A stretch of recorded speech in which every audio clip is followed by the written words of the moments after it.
Must take a moment today to thank the boldness of our government and our shareholders. William Hamilton built his venture on the ashes of the Second World War.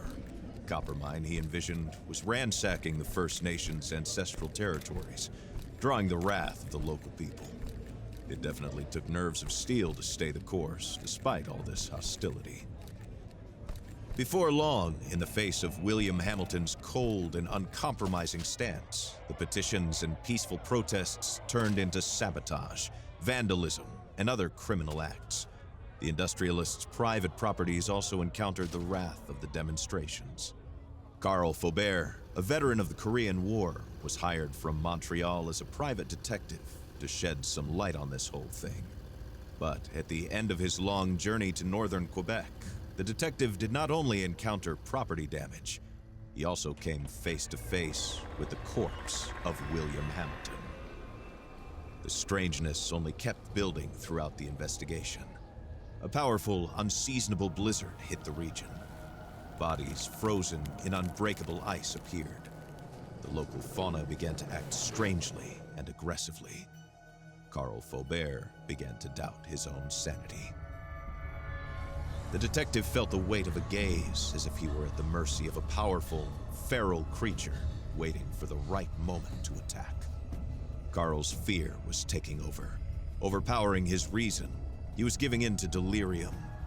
In that instant, he thought that the dark waters of the lake might shield him from the shapes that pursued him. From there, he had a renewed hope in civilization, or whatever was left of it.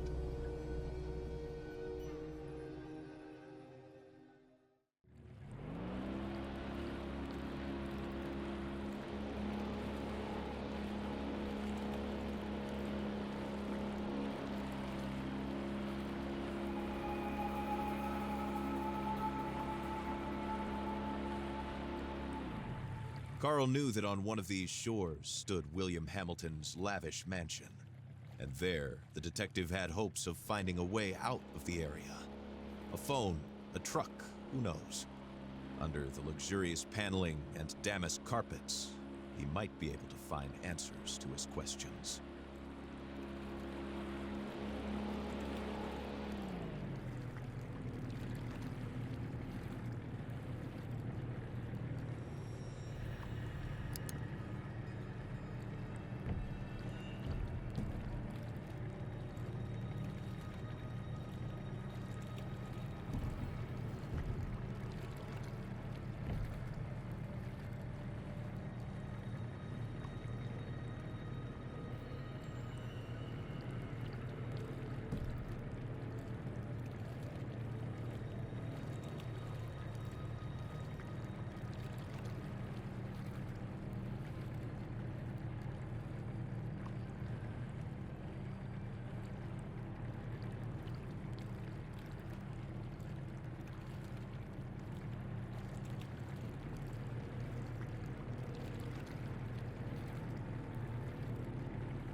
Carl saw a boat in the distance, clearly piloted by one of his own. Had he finally made it to civilization? His hopes were immediately drowned out by the sound of gunshots. Time to flee again, and fast.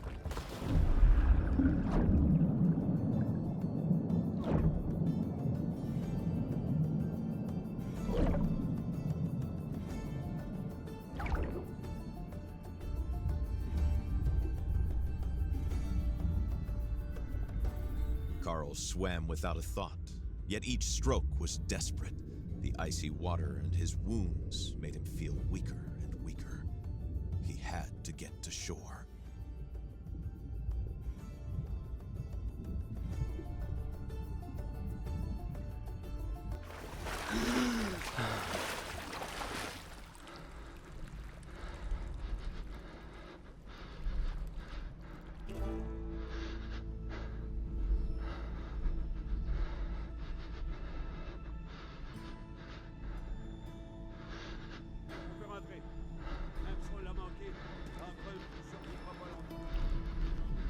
The bleeding and the hypothermia were tearing at Carl's poor body. When he finally saw a light in the distance, he was filled with a faint sense of hope. Could it be a refuge?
Carl struggled to wake up. His makeshift bandages offered him little time. If he wanted to find the truth, he had to get to Hamilton Manor without delay.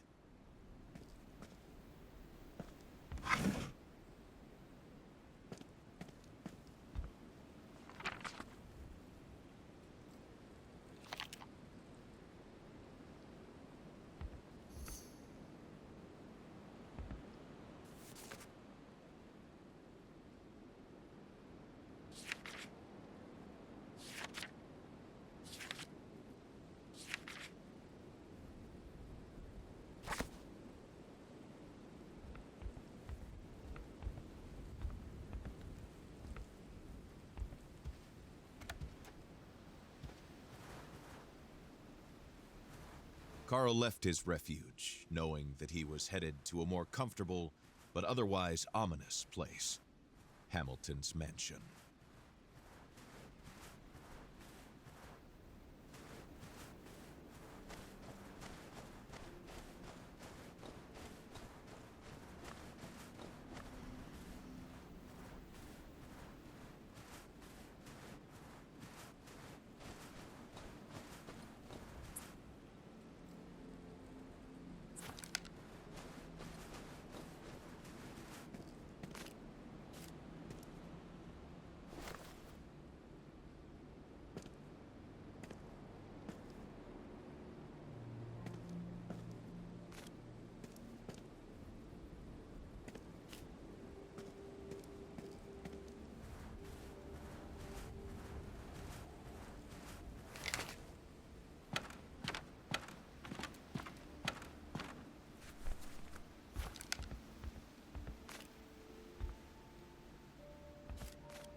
A majestic residence could be seen from afar. It overlooked the area like a fortress. Was it really the mansion? Carl could hardly believe he was already so close to his goal.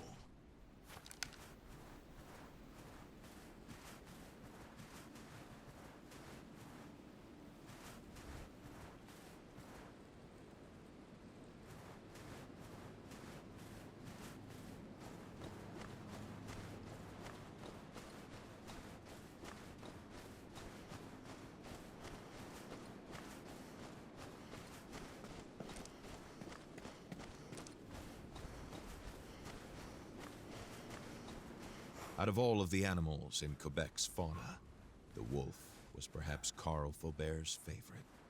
Its nobility and beauty were matched only by its ferocity and intelligence.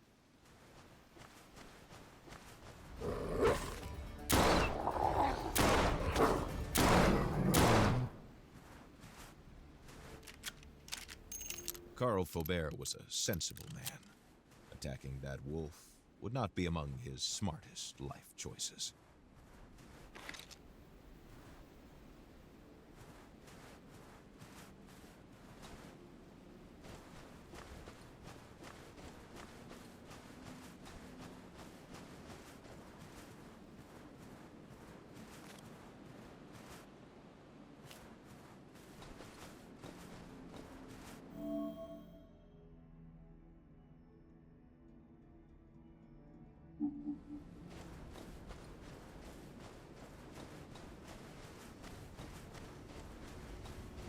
Carl tried to put the horror into perspective. Accidents happen, and in the inhospitable far north, it happens more often than not. Nevertheless, a feeling of déjà vu stayed with him, as if the carnage was not over. What were these mysterious fragments? And why was there a warning about the Brume? This letter raised more questions than it answered for the detective.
This was the mansion of the late William Hamilton.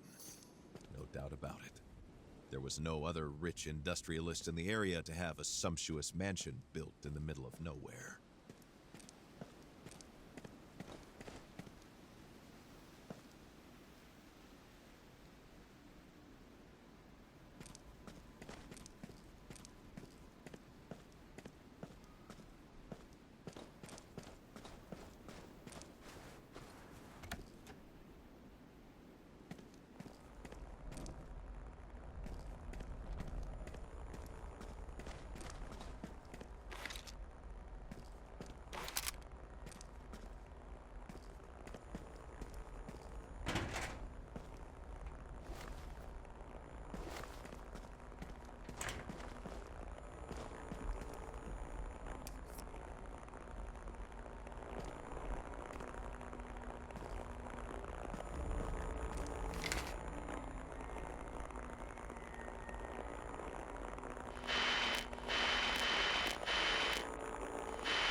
Si vous entendez ceci, ce message est crucial.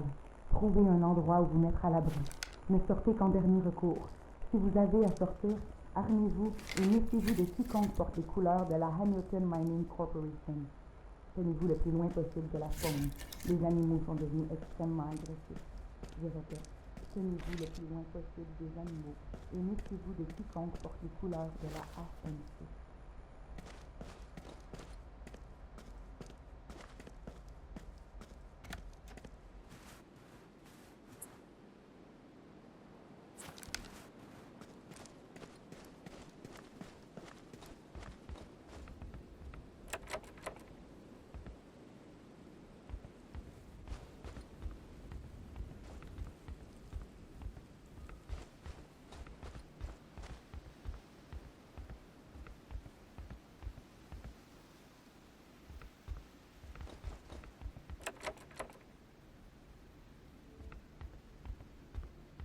This letter, found in the cabin, mentioned a gazebo. The key to the mansion would likely be there.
With all this chaos, Carl was sensing a hurried departure.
From a simple case of vandalism to a mysterious murder, Carl found himself right in the middle of a battlefield.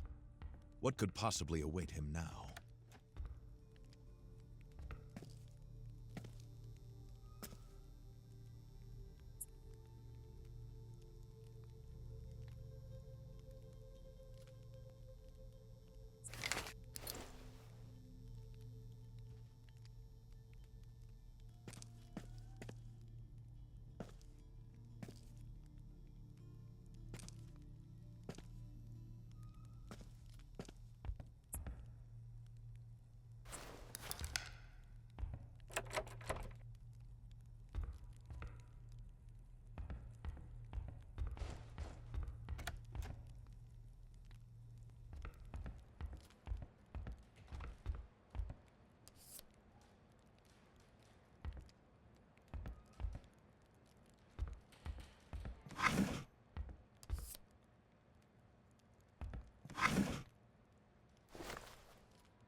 Added to the mayhem was violence.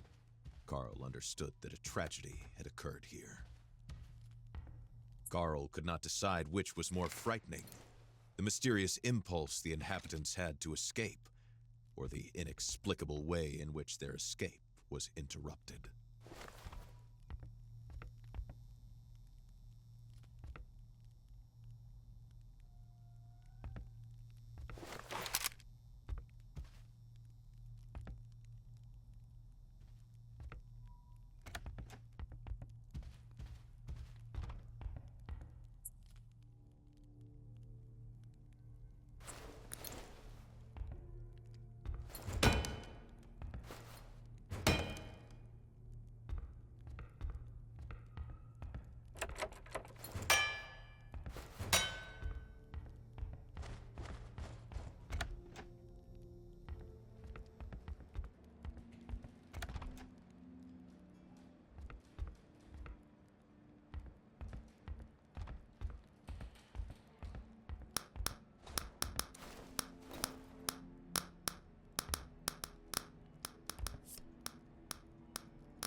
Carl could feel his muscles weakening, his breath wheezing, his body going numb. What was happening to him?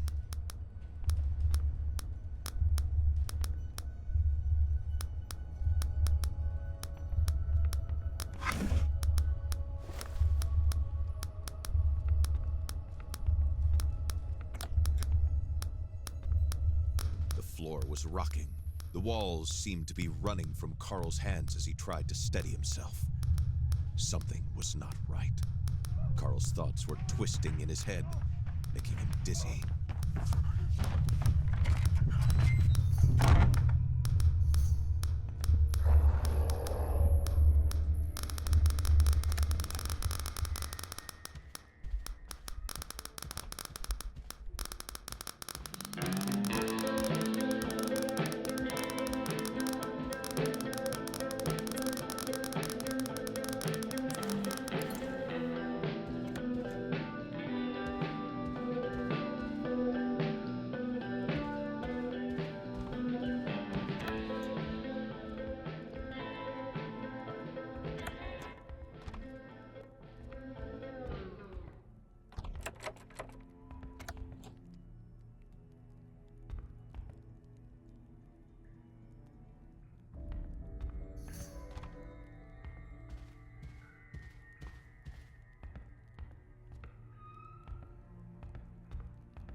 was struggling to move forward. His feet could hardly find their way in front of him. He doesn't know which way he came from or the way he's going. Everything seems to be going in a circle, a spiral carrying him. He doesn't know where.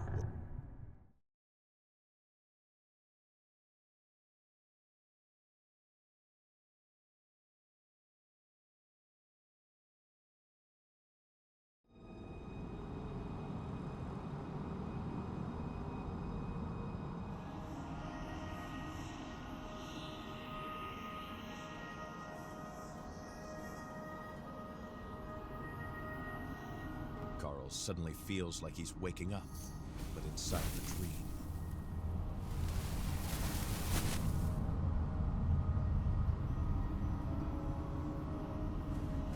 The cold hits him suddenly, like a bucket of freezing water. Had he completely lost it? Or was he supposed to accept the manor's strange architecture, suddenly leading him to the middle of nowhere? These imposing structures seem to come from the depths of time, or from the moon landing, or even from his own mind, clouded after an afternoon nap.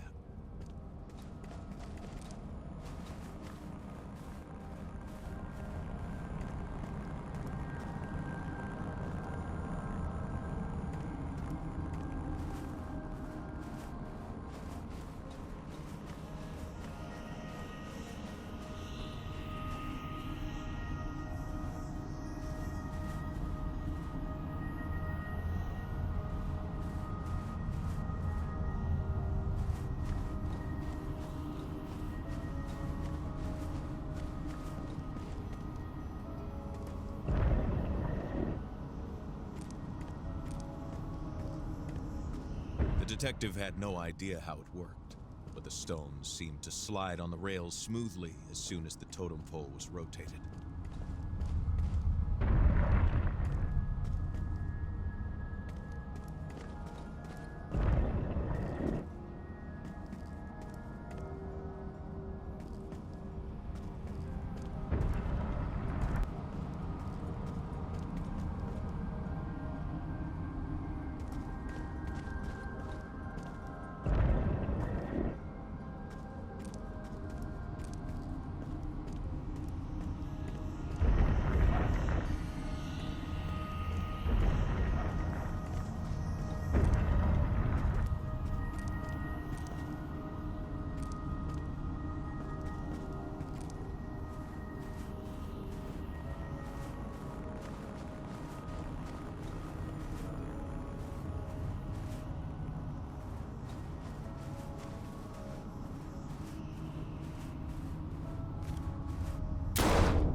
did not know how or why, but Carl sensed that something in this game had been completed, and now they wanted to lead him to this cabin.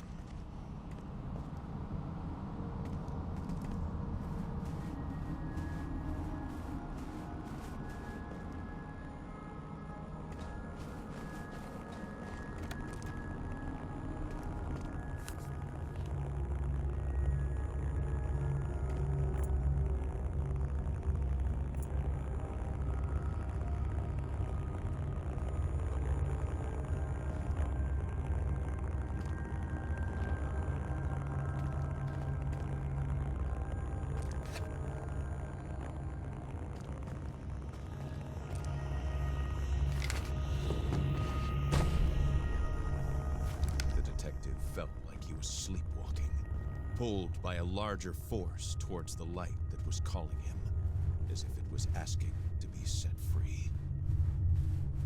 The stone that resonated in the room must have been one of the fragments HMC had been seeking. If he isolated it, Carl hoped he might come to his senses. The pulse of the stone invaded Carl's mind, and he felt a strange, dark presence take shape.